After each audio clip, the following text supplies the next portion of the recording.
news magazine keeping you up to date on all things anti-nuclear. My name is Libby Halevi. I'm the producer and host, as well as a survivor of the nuclear accident at 3 Mile Island from just 1 mile away. So I know what it looks like when the nuclear experts get it wrong. Today is a special encore presentation of Nuclear Hot Seat number 118 on the unholy alliance between the World Health Organization and the International Atomic Energy Agency.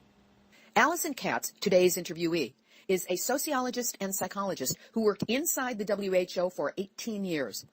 Now a leader within Independent WHO, an organization she will explain, Allison dissects the history, politics, and manipulations of the UN agency we're supposed to be able to trust to safeguard the world's health, especially in nuclear matters. This is a Nuclear Hot Seat exclusive. Talk to us about Independent WHO, health and nuclear power. First, let's explain what the name means. We are asking for the independence of the World Health Organization. That is what is WHO. And the World Health Organization is a specialized agency of the United Nations. The health consequences of nuclear activities, whether they are civil or military, are not known to the public. So we're talking about things like the accidents of Chernobyl, even 3 Mile Island, and of course Fukushima now. And there has been a very high-level, institutional and international cover-up, which includes governments, national authorities, but also, regrettably, the World Health Organization itself. As our name, Independent WHO, suggests, we demand the complete independence of the WHO from the nuclear lobby, and in particular from its mouthpiece, which is the International Atomic Energy Agency. We are demanding that independence so that the WHO may fulfill its constitutional mandate in the area of radiation and health. We're absolutely convinced that if the health and environmental consequences of all nuclear activities were known to the public, the debate about nuclear power would end tomorrow. In fact, the public would probably exclude it immediately as an energy option. So what really is our gripe with the WHO? The WHO provides, and has done for 50 years really now, a clean bill of health for nuclear activities. Our angle is really public health. We want people to understand that this clean bill of health is not based on serious independent science. In fact, it's based on a very crude pseudoscience, largely controlled and directed by the nuclear lobby. How does this nuclear lobby, meaning the International Atomic Energy Agency, prevent the World Health Organization from telling the truth about nuclear power? First of all, the IAEA, so the International Agency for Atomic Energy, is only part of the nuclear lobby. It's actually only its mouthpiece. It's not the most important part, but we'll talk about that in a minute. The WHO, in practice, in reality, is subservient to the IAEA within the hierarchy of the United Nations family. And the IAEA reports to the Security Council, which, as you probably know, consists of the most powerful nations on Earth. With the veto power of these powerful nations, the Security Council is really the top of the power hierarchy. The World Health Organization itself is very much lower in the hierarchy and only reports to the Economic and Social Council, and that has very little geopolitical power. I think it might be important to have a little look at the respective mandates of these two United Nations agencies, and I'll quickly start with the IAEA. There are two mandates. One of them is to prevent proliferation of nuclear power, and that, of course, is a very laudable objective. But the other part of the IAEA mandate is very problematic indeed. It is the promotion of the use of the atom, peaceful use of the atom, but nevertheless it is promotion of use of the atom. In that way, it is actually an industrial or a commercial lobby. And yet the IAEA is responsible and controls the WHO in everything that concerns health consequences of nuclear activities. That means that what we are looking at is a conflict of interest. The IAEA, in a nutshell, is judge and jury in its own industrial activities and in the safety of those industrial activities. Let's have a quick look now at WHO's mandate. The World Health Organization is the leading and coordinating authority in the world on all health matters, including radiation and health. It sets norms and standards, it coordinates research, it does a lot of job on statistics and epidemiology, it advises member states and it coordinates research and so on and formulates health policy. So the WHO should have the competence as regards health consequences of nuclear activities.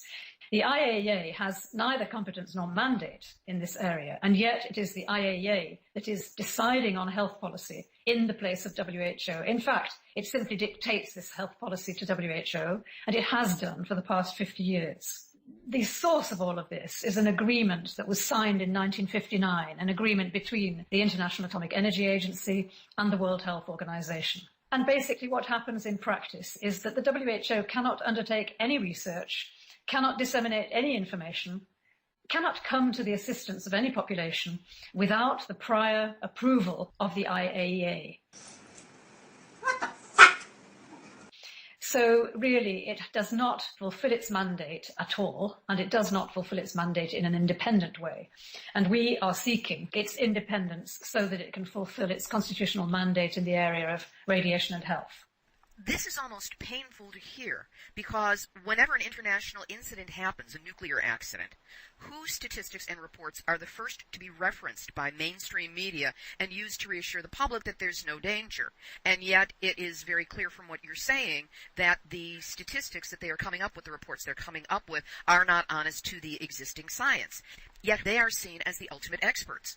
They are indeed, and you've made a very, very important point there. It's very important for our strategies in our movement of independent do, precisely because the world's people have faith in WHO, as indeed they should if WHO was fulfilling its mandate. The trouble is that WHO is very influenced by all kinds of outside bodies, but we'll talk about that in a minute.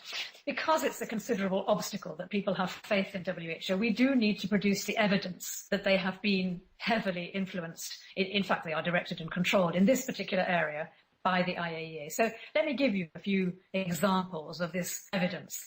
After the Chernobyl accident, the World Health Organization was absent from Chernobyl for 5 whole years. Now, this is really an aberration because part of WHO's mandate is to be there the day after a catastrophe. It would send a team in the days that follow a catastrophe in order to evaluate the exact nature of the crisis and so on, and to provide assistance. WHO was not there for 5 whole years. That's one thing. Now, here's an interesting thing. In 1990, the USSR, as it was at the time, made a request to the World Health Organization. It was a request to develop a research project for them. It was not the WHO that replied, it was the IAEA. And the IAEA indeed designed the research project, and it did something absolutely extraordinary to anybody who knows just a little bit about radiation and its dangers. It omitted from its research project genetic effects, and it made dental caries a priority. It makes absolutely no sense. No sense whatsoever. It is almost laughable. Now, another piece of evidence is that there are no independent reports being issued by WHO. They are all identical to IAEA reports, or they're simply written by the IAEA and then published in the name of WHO. Here's another very important piece of evidence. There were 2 very important international conferences on Chernobyl, one held in Geneva in 1995 and one in Kiev in 2001. The proceedings of these conferences, proceedings is just the final report, were never published. And WHO has lied about this until extremely recently. They have insisted, even to journalists of very major newspapers, that these proceedings, these reports were published. Now, they simply were not, and WHO cannot produce them.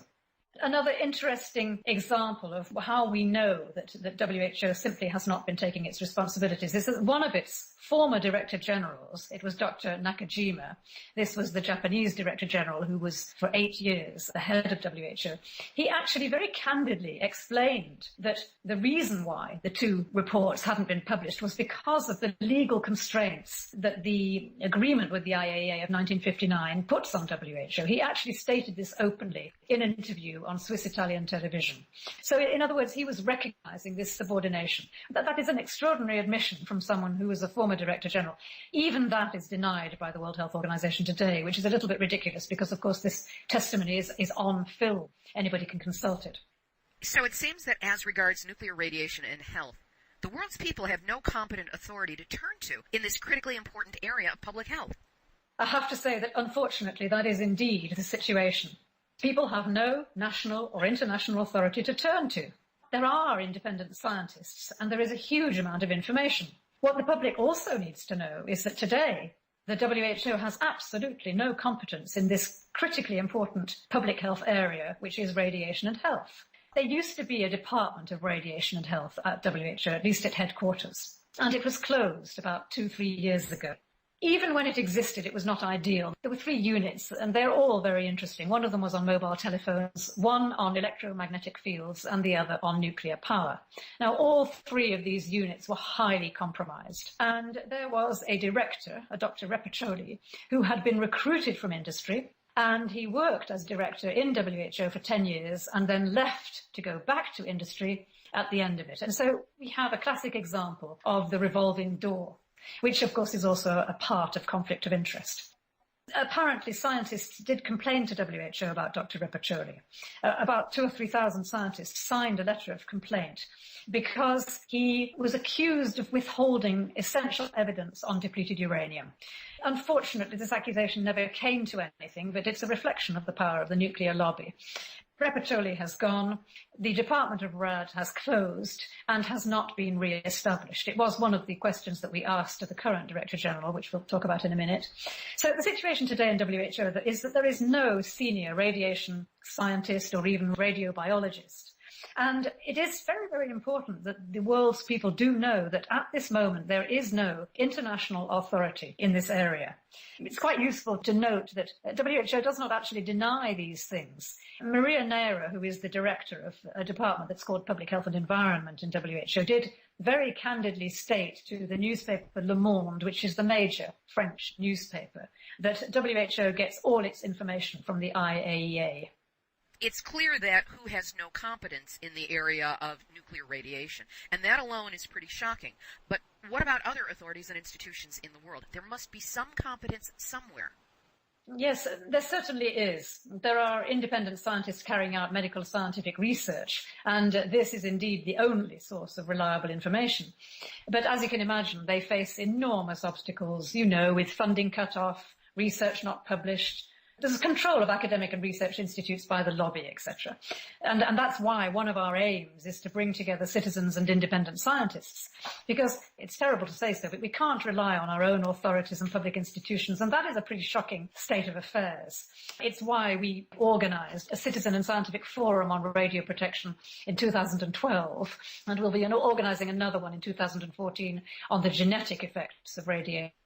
Both of these forums, I should say, are fully supported by the City of Geneva and financed largely by them, because Geneva, it's quite interesting, has an anti-nuclear constitution, which is a rare thing.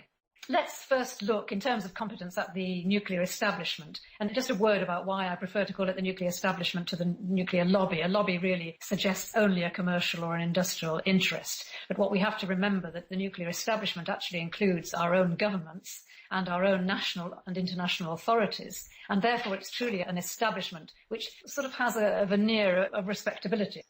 Now, within the nuclear establishment, the IAEA is only its mouthpiece. The power behind all of that is the International Commission on Radio Protection, the ICRP. This is the body that sets norms and standards in radio protection. But since it was set up, public health experts have really been absent from the ICRP.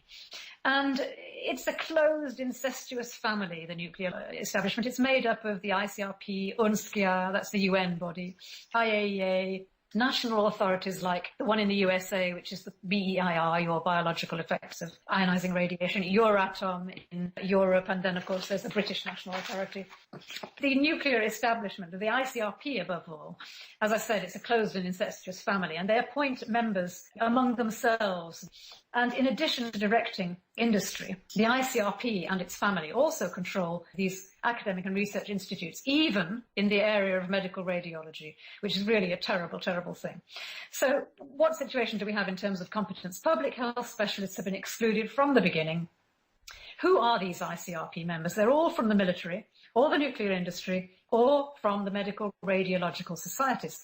As Rosalie Vattel, who's the most fantastic writer on nuclear matters, has said, the ICRP is actually a club of users. It is not a neutral, objective body.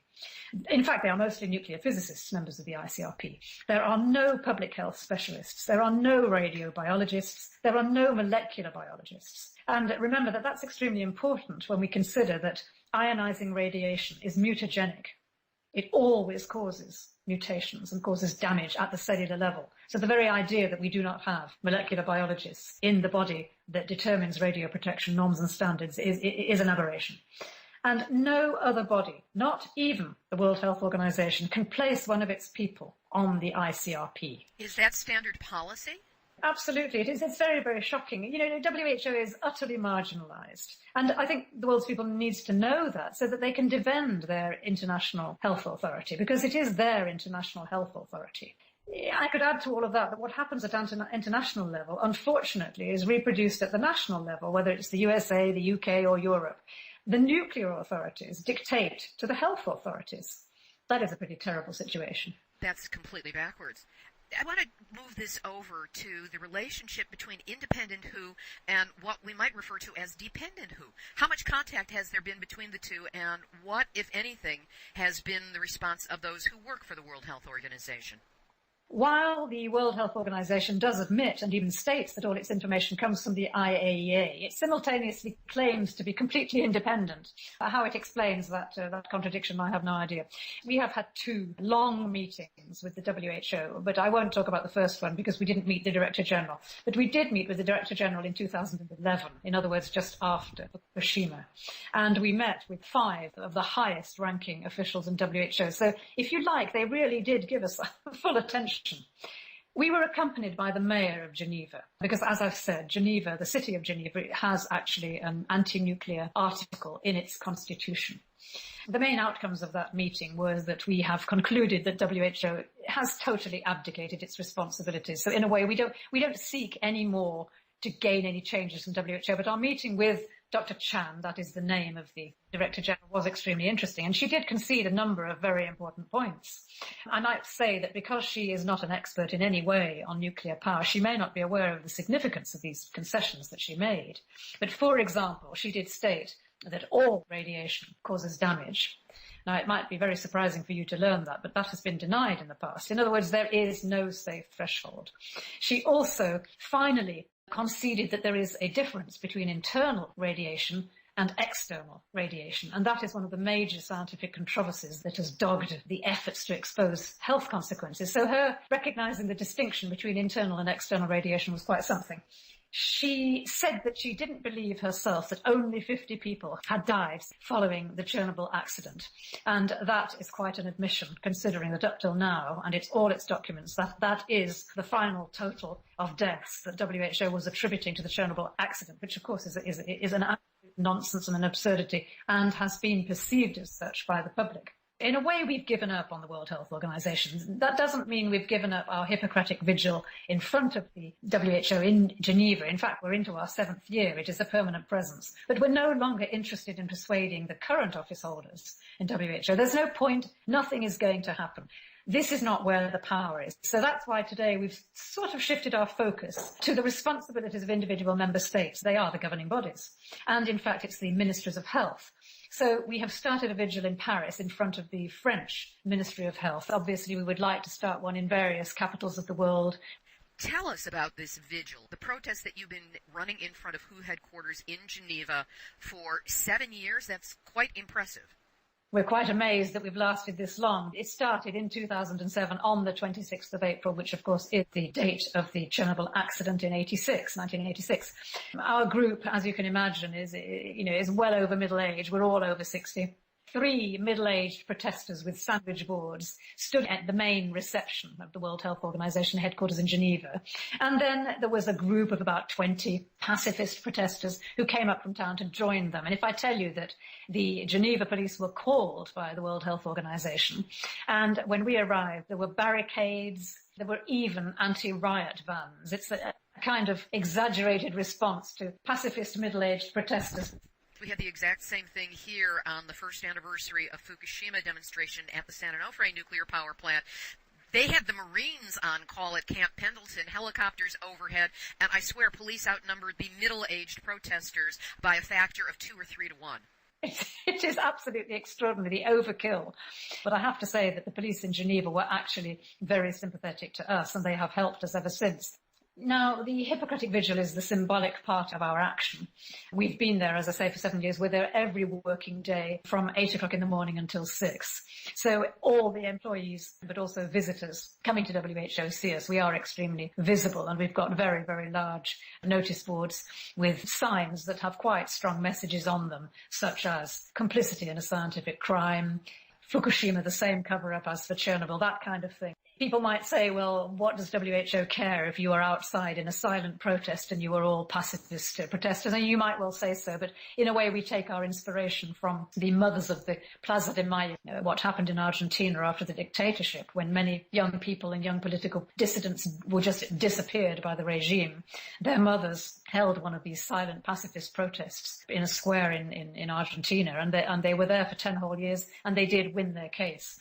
So, we have to be patient. But there are other aspects of our action. I mean, we work with the United Nations human rights bodies, particularly with the Special Rapporteur on the right to health, the Special Rapporteur on the right to food, and we work with member states with their missions in Geneva. And of course, we write articles and we try to get as much media attention as possible. There have been many, many short TV reports, but for the moment, what we would be hoping for, obviously, is a documentary. We've had many offers of documentaries, none of which have materialized so far, but I think they will.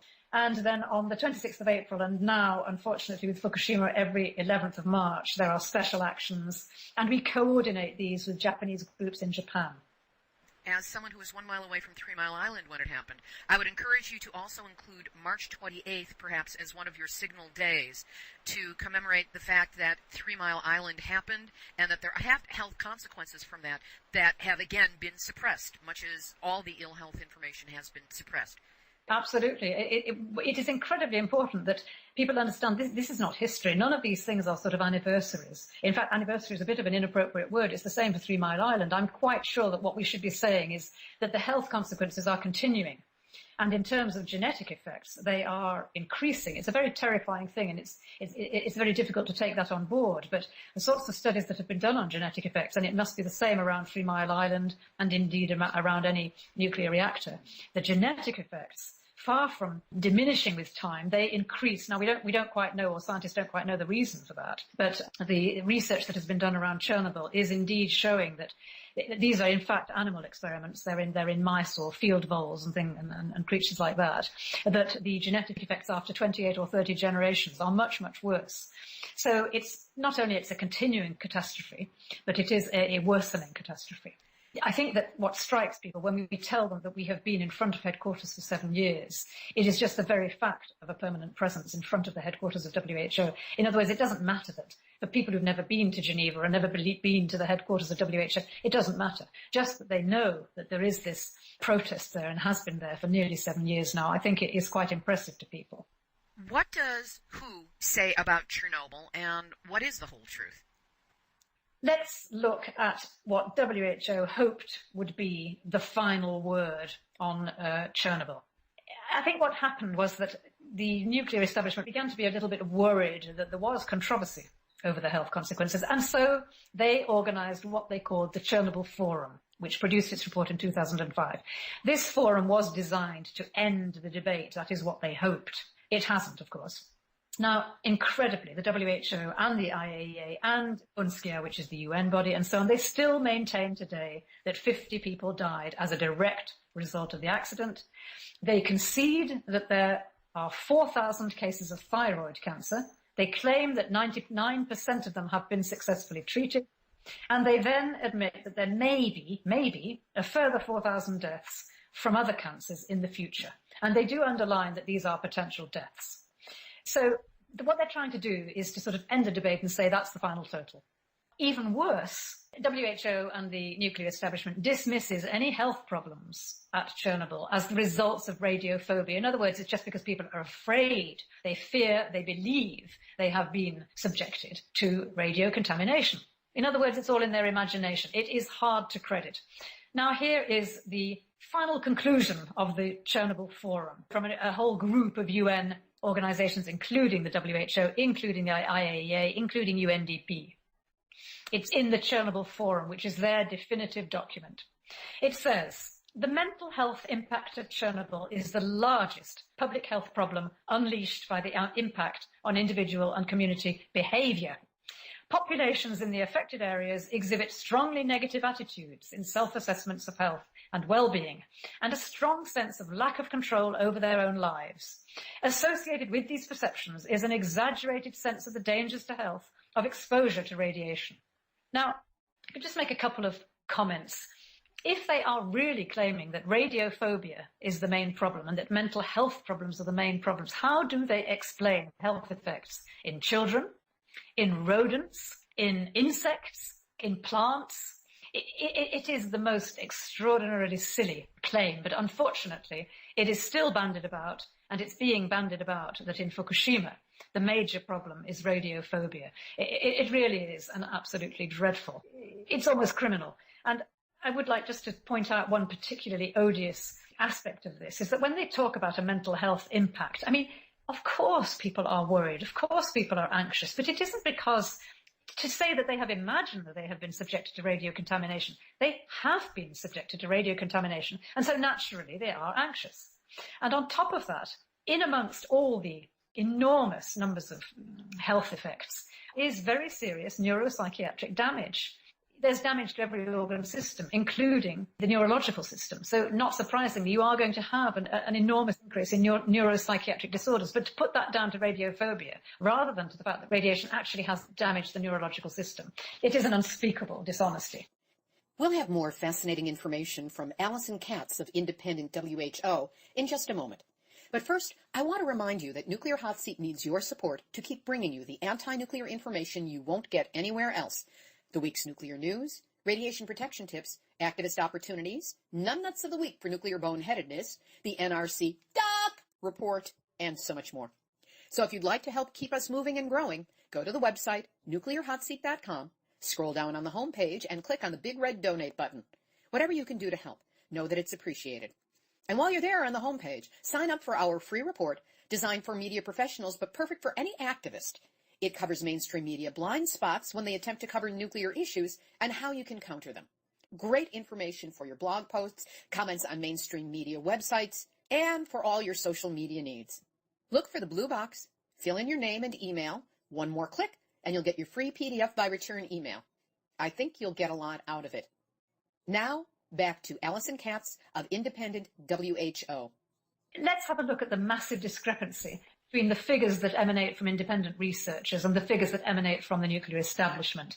They're an order of 100 or even 1,000 times larger when they emanate from independent research. Now, such a massive discrepancy is far, far larger than we would accept as a sort of normal margin of scientific controversy. In fact, it's indicative of a cover-up. And of course, the very low figures all emanate from the establishment, and the much higher figures all emanate from independent researchers. So I think we're quite obviously looking at a cover-up. The figures, as I've said, from WHO appear absurd even to quite a large section of the public. Chernobyl is even recognised and acknowledged as the world's worst industrial accident, with emissions that are several hundred times greater than for Hiroshima and Nagasaki together. I could give you one example of the real absurdity. Let's have a look at the liquidators. The liquidators, just to remind your listeners, were the men and women who were brought in to initially to fight the fire that took 10 days to extinguish at the reactor. And then for years and years afterwards, they were involved in the cleanup operators. They are known as liquidators, which is a terrible name, but there we are. There were about 800,000 liquidators from the former USSR. And they were men and women, they were largely recruits from the army. And so they were very young, average age of 33. I think that's important to take into account when you look at the mortality. The chief medical officer of the Russian Federation already reported that 10% of its liquidators were already dead by 2001. Similar figures, 10%, were reported by the Ukraine and Belarus, as well as the Russian Federation. So if you're talking of 10% of 800,000, that is already 80,000 liquidators dead. That's just in the group of liquidators. We're not talking about the group of most contaminated people or the group of evacuees. And so the figures of 50 become even more ludicrous. How can these massive discrepancies be explained? Very important question, because of course that's what the public wants to understand. They are just confused by these huge, massive discrepancies, and I don't blame them. The omissions, the flaws, the manipulation of data, these are legion. The most important part of the explanation is simply that the WHO and the IAEA only take into account three very specific population groups in the three most affected countries. There is absolutely no scientific or moral justification for omitting from consideration the rest of the population in those countries, the rest of Europe, which was very seriously contaminated, and the rest of the world. It's very important for us to remember that 57% of the fallout came down outside those three countries that were most affected, Belarus, Ukraine, and Russia. In 13 European countries, 50% of the territory was dangerously contaminated. So how is it that the WHO has no interest whatsoever on reporting on health consequences in European countries? You could say, why is it not interested in reporting in all countries, including the USA? And there are reports from the USA of effects, even though the USA, the Americas in general, were the continents that were the least affected. But there have been extremely well-designed studies in the USA, but probably Joseph Mangano, who I believe you talked to the other day. Actually, talking with you is part of a two-part series. I have a long interview with Joe completely on the epidemiology of the WHO-IAEA connection, where he goes into great detail about the studies and about how the statistics have been rigged. This is the kind of evidence that actually could not be refuted were it known to the public. Another reason for, how can these discrepancies be explained is that WHO only considers cancer, and then more or less only thyroid cancer. And I just want to say something about thyroid cancers in children, because when they claim that 99% of these have been cured, it is a disgustingly dishonest thing to say. Thyroid cancer in children, even if they have had the malignant tumour removed, even if they are taking thyroxine to compensate, it is an extremely serious condition in children. And if they have had it as children, knowing the long latency period of development of cancer, they are going to have extremely serious health problems all of their lives. It is a disgraceful thing for WHO to claim 99% of these are cured. There is no such thing as cure in that sense. These are children with very, very serious health problems. But as I say, thyroid cancer is not at all the only cancer. It is the one that WHO could not deny because it had increased by, 50 or 100-fold, rather than just doubling. WHO does consider certain congenital malformations, but again, it has extremely carefully defined these malformations in order to reduce the number to a strictly limited, very tiny number. What's interesting is that the WHO and the nuclear establishment dismisses all other estimates. Of course, they dismiss other estimates from independent scientists as unscientific, whether it is Greenpeace, whether it's medical doctors from Russia, scientists from the whole of the former Soviet Union. WHO will always claim these are people who, they don't have very high standards of science. And that is very ironic, because actually if there's one criticism you cannot make of the former Soviet Union, they had extremely high standards of science and medical science. And it's particularly ironic because actually the establishment science is so flawed, it is so full of omissions that it can justifiably be defined as pseudoscience. Can you give us some examples of these flaws and omissions? The most important one is the fact that they are using the wrong model, and they have been using the wrong model for health consequences for over 50 years. In fact, since Hiroshima, we call it the Hiroshima model. What happened at Hiroshima and Nagasaki, obviously, it was a one-time, massive external exposure. Now, after nuclear accidents, the exposure is continuous, it is internal contamination, and it is very low dose. The major disinformation relates to the refusal to consider low-dose internal radiocontamination. These two kinds of exposure are simply incomparable in terms of the biological damage at the molecular level. Dr. Chris Busby, who's a British scientist who's been responsible for denouncing the cover-up in the UK, has made a fantastic comparison in order to explain to the public. He says it's like the difference between warming yourself in front of a coal fire and taking a hot coal from that fire and swallowing it. We have to remember that internal contamination at Chernobyl accounts for 95% of the contamination, and that is because radionuclides are in the soil, they are in the air, but above all they are in the soil, and these people are eating food products that have been raised and produced in contaminated soil. So we're talking about the meat, we're talking about the fruit, we're talking about the vegetables, we're talking about the food from the forests, mushrooms, berries. This makes up their diet, and they have been eating contaminated food since 1986. And that gets concentrated inside people's bodies, and it's that concentration inside organs that is so dangerous. And particularly, of course, in children, because children are so much more vulnerable to radiocontamination. Although for years the nuclear establishment denied any difference between internal and external radiation. Today they recognize they have to. They would be laughed at because all nuclear physicists do understand that there is a huge difference between internal and external contamination. And it is the central controversy. Even the ICRP recognizes that there's no safe threshold for ionizing radiation. And how could there be? Because all ionizing radiation is mutagenic. There's a fundamental omission in terms of simple biology of radiocontamination, and that is that all organ systems are affected. I think I said a few minutes ago that cancer is the only problem that is considered. That is absurd. We all know, well, most of us should know, that radiocontamination affects the immune system. If it affects the immune system, it affects every organ system: cardiac, digestive, respiratory, endocrine, musculoskeletal, neurological, reproductive. And of course, it results in malformations and genetic damage. All of that is in addition to the cancers. This is, of course, devastating information. You mentioned manipulation of the data. Could you explain further about that? There's a huge range of different kinds of manipulation of data. And they sort of range from the flagrant and the outrageous to the subtle and dishonest. Let's start with the flagrant and outrageous. There has been falsification and suppression of data.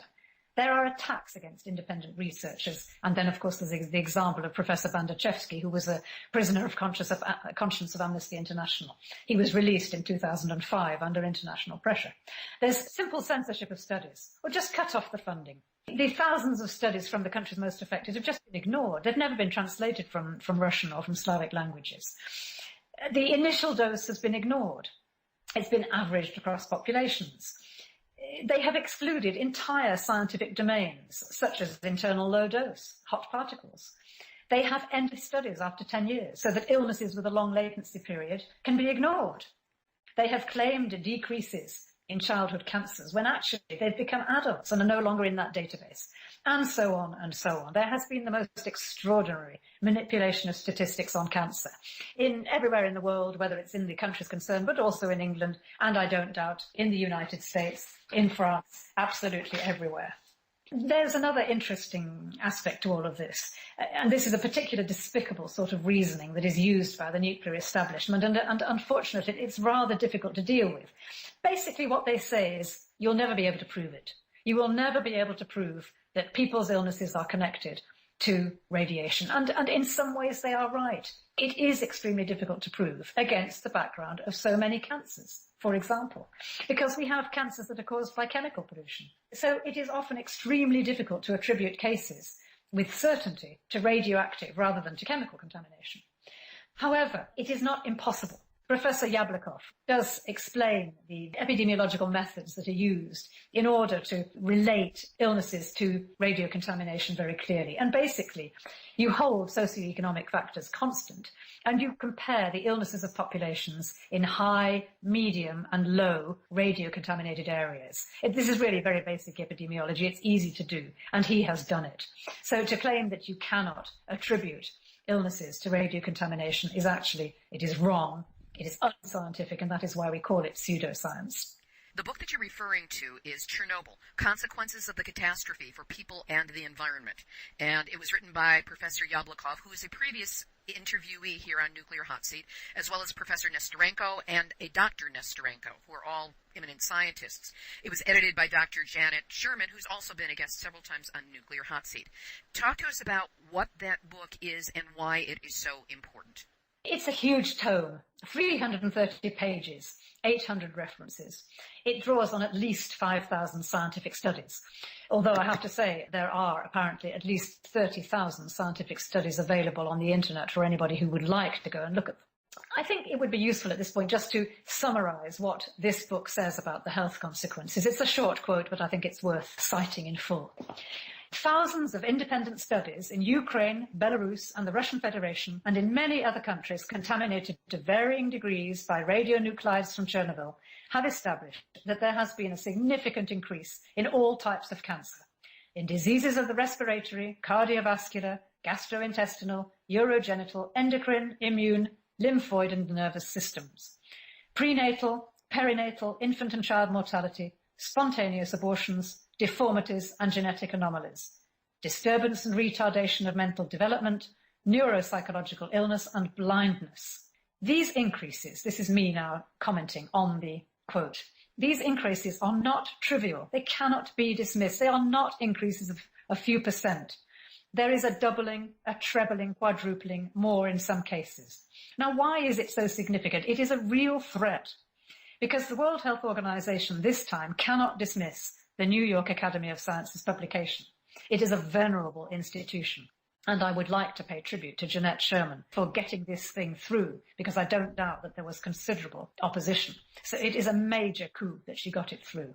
It's very interesting to note that the World Health Organization tried to pretend that the New York Academy of Sciences was kind of withdrawing from this publication. This is an absolute nonsense. The New York Academy of Sciences states itself that it only publishes material that it considers has scientific validity. So I will dismiss absolutely all of these sort of slights directed at this publication. It is a publication of the NYAS and it will remain so for the historical record, and that is because they judged it to be scientifically valid. You know, the kinds of criticisms that WHO has made against this publication. It has said the book is not peer-reviewed. And I do want to comment on that because I think it's very significant. That is crass nonsense because books are not peer-reviewed.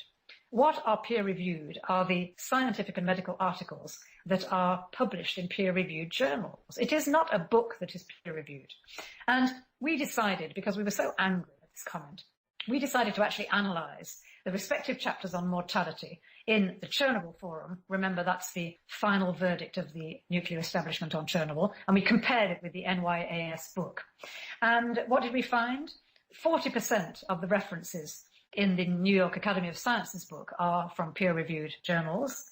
And a very small 18% of the references are from peer-reviewed journals in the nuclear establishment book. So when WHO says that this is not serious science in the NYAS book, they are completely wrong. And if any book could be criticised for not being based on peer-reviewed science, it is the nuclear establishment Chernobyl Forum book. We only compared the chapters on mortality. There are lots of other chapters. I couldn't do all of the chapters. It takes far too long. So I decided just to make a comparison of those two respective chapters on mortality. Now that we have a clear picture of WHO, you've given us background, we have a context for understanding their actions. Talk to us about how WHO is dealing with the disaster at Fukushima. Incredibly, given public skepticism, it's dealing with it in exactly the same way. To our astonishment, 2 days after the Fukushima accident, WHO actually stated that there was no public health impact. That is a statement that is based on zero science. There was none. As a matter of fact, though, independent researchers had already understood that there had been core meltdowns in 3 of the reactors. And they knew that because of the composition of the emissions.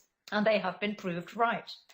Furthermore, many of those independent researchers knew of the terrifying possibility of a much, much worse scenario with the containment pools holding huge quantities of used fuel. And for that, anybody wanting to know further about that, they just have to go to Arnie Gunderson's Fairwinds site.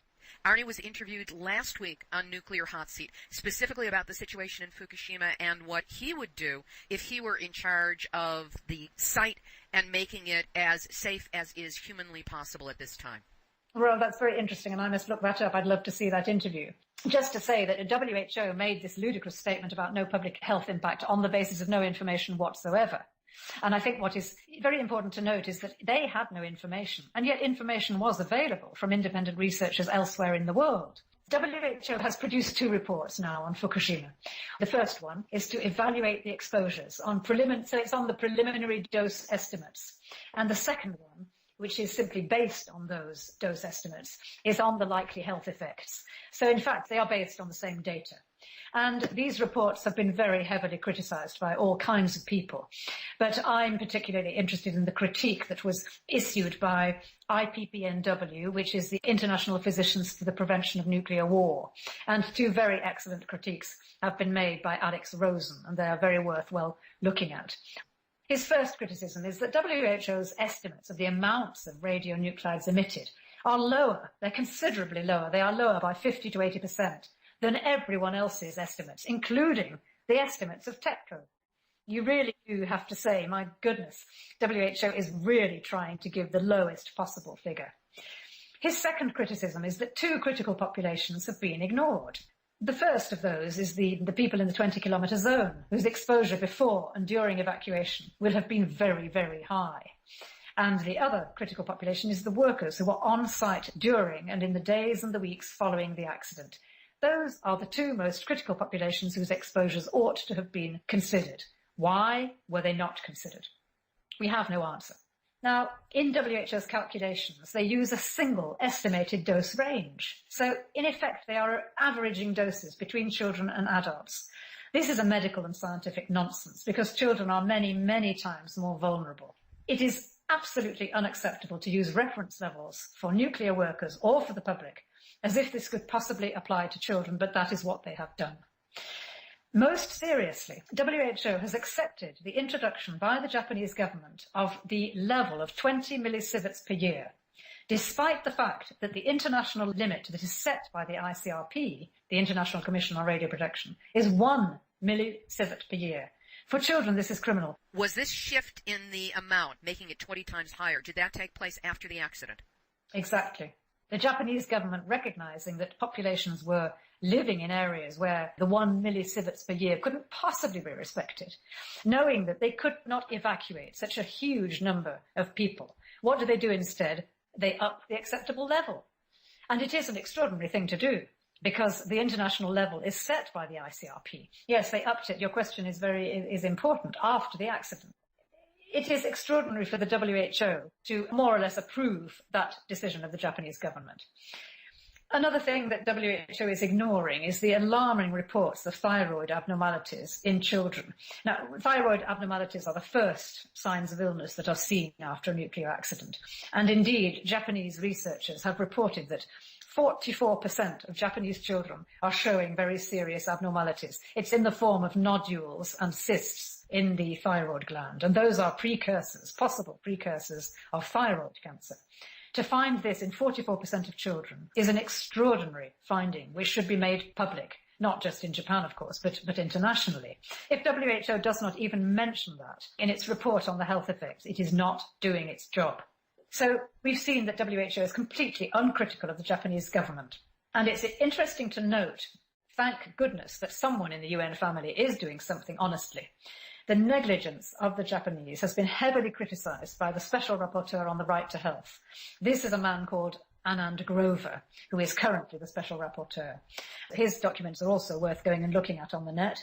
He pointed out, for example, the failure to use what we call speedy data. This is data that the Japanese government had at its disposal to understand, to be able to measure the levels of contamination in various districts in Japan. They failed to use that data with this ridiculous result. Populations were evacuated from areas to other areas, even though those areas turned out to be far more polluted than where they had been at home. And that is because they ignored this data from Speedy that showed that the wind had carried the contamination to these areas to which they were being evacuated. So we're talking about really criminal negligence. There was a failure to distribute iodine. Everybody knows that you must distribute iodine to children and it must be taken within 24 hours, 48 hours. There's no point in taking iodine a week later. The Japanese government failed to distribute iodine. And WHO had no comment to make on that. Another thing in the WHO text is that it appears to suggest throughout that there is a safe level. And this goes against even all nuclear authorities, even the ICRP, Fukushima, the functioning of nuclear reactors altogether. I think they would be outraged because they do believe that the truth has been told. I think from the moment that they know that no, the health consequences have been hidden from them, it's a very useful angle for nuclear activists. That was Alison Katz of Independent Who. If you haven't yet donated to Nuclear Hotseat and wish to support our work, please go to nuclearhotseat.com and click on the donate button on the homepage. Whatever you can do to help, we're grateful. This is Libby Halevi of Artistry Communications, the heart of the art of communicating, reminding you that we've all had our nuclear wake-up call. Now, don't go back to sleep because we are all in the Nuclear Hot Seat. Welcome to Nuclear Hot Seat, the weekly international news magazine keeping you up to date on all things anti-nuclear. My name is Libby Halevi. I'm the producer and host, as well as a survivor of the nuclear accident at 3 Mile Island from just 1 mile away. So I know what it looks like when the nuclear experts get it wrong. Today is a special encore presentation of Nuclear Hot Seat number 118 on the unholy alliance between the World Health Organization and the International Atomic Energy Agency. Alison Katz, today's interviewee, is a sociologist and psychologist who worked inside the WHO for 18 years. Now a leader within Independent WHO, an organization she will explain, Alison dissects the history, politics, and manipulations of the UN agency we're supposed to be able to trust to safeguard the world's health, especially in nuclear matters.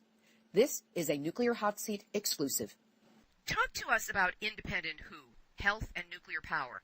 First, let's explain what the name means. We are asking for the independence of the World Health Organization. That is what is WHO. And the World Health Organization is a specialized agency of the United Nations.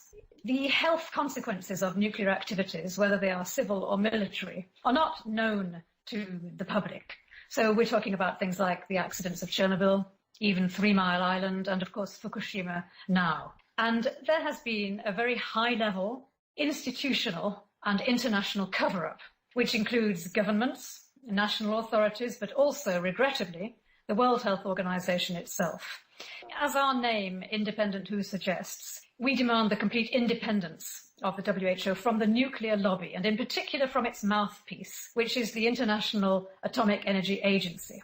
We are demanding that independence so that the WHO may fulfill its constitutional mandate in the area of radiation and health. We're absolutely convinced that if the health and environmental consequences of all nuclear activities were known to the public, the debate about nuclear power would end tomorrow. In fact, the public would probably exclude it immediately as an energy option. So what really is our gripe with the WHO? The WHO provides, and has done for 50 years really now, a clean bill of health for nuclear activities. Our angle is really public health. We want people to understand that this clean bill of health is not based on serious independent science. In fact, it's based on a very crude pseudoscience, largely controlled and directed by the nuclear lobby. How does this nuclear lobby, meaning the International Atomic Energy Agency, prevent the World Health Organization from telling the truth about nuclear power? First of all, the IAEA, so the International Agency for Atomic Energy, is only part of the nuclear lobby. It's actually only its mouthpiece. It's not the most important part, but we'll talk about that in a minute. The WHO, in practice, in reality, is subservient to the IAEA within the hierarchy of the United Nations family. And the IAEA reports to the Security Council, which, as you probably know, consists of the most powerful nations on Earth. With the veto power of these powerful nations, the Security Council is really the top of the power hierarchy.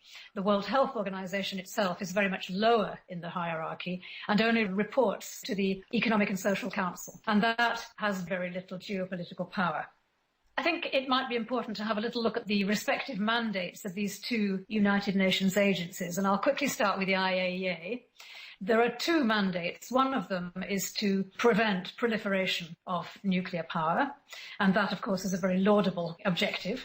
But the other part of the IAEA mandate is very problematic indeed. It is the promotion of the use of the atom, peaceful use of the atom, but nevertheless it is promotion of use of the atom. In that way, it is actually an industrial or a commercial lobby. And yet the IAEA is responsible and controls the WHO in everything that concerns health consequences of nuclear activities. That means that what we are looking at is a conflict of interest. The IAEA, in a nutshell, is judge and jury in its own industrial activities and in the safety of those industrial activities. Let's have a quick look now at WHO's mandate. The World Health Organization is the leading and coordinating authority in the world on all health matters, including radiation and health. It sets norms and standards, it coordinates research, it does a lot of job on statistics and epidemiology, it advises member states and it coordinates research and so on and formulates health policy. So the WHO should have the competence as regards health consequences of nuclear activities. The IAEA has neither competence nor mandate in this area, and yet it is the IAEA that is deciding on health policy in the place of WHO. In fact, it simply dictates this health policy to WHO, and it has done for the past 50 years. The source of all of this is an agreement that was signed in 1959, an agreement between the International Atomic Energy Agency and the World Health Organization. And basically what happens in practice is that the WHO cannot undertake any research, cannot disseminate any information, cannot come to the assistance of any population without the prior approval of the IAEA. So really, it does not fulfill its mandate at all, and it does not fulfill its mandate in an independent way. And we are seeking its independence so that it can fulfill its constitutional mandate in the area of radiation and health. This is almost painful to hear, because whenever an international incident happens, a nuclear accident, whose statistics and reports are the first to be referenced by mainstream media and used to reassure the public that there's no danger? And yet it is very clear from what you're saying that the statistics that they are coming up with, the reports they're coming up with, are not honest to the existing science. Yet they are seen as the ultimate experts. They are indeed, and you've made a very, very important point there. It's very important for our strategies in our movement of independent review, precisely because the world's people have faith in WHO, as indeed they should if WHO was fulfilling its mandate. The trouble is that WHO is very influenced by all kinds of outside bodies, but we'll talk about that in a minute. Because it's a considerable obstacle that people have faith in WHO, we do need to produce the evidence that they have been heavily influenced. In fact, they are directed and controlled in this particular area by the IAEA. So let me give you a few examples of this evidence. After the Chernobyl accident, the World Health Organization was absent from Chernobyl for 5 whole years. Now, this is really an aberration because part of WHO's mandate is to be there the day after a catastrophe. It would send a team in the days that follow a catastrophe in order to evaluate the exact nature of the crisis and so on, and to provide assistance. WHO was not there for 5 whole years. That's one thing. Now, here's an interesting thing. In 1990, the USSR, as it was at the time, made a request to the World Health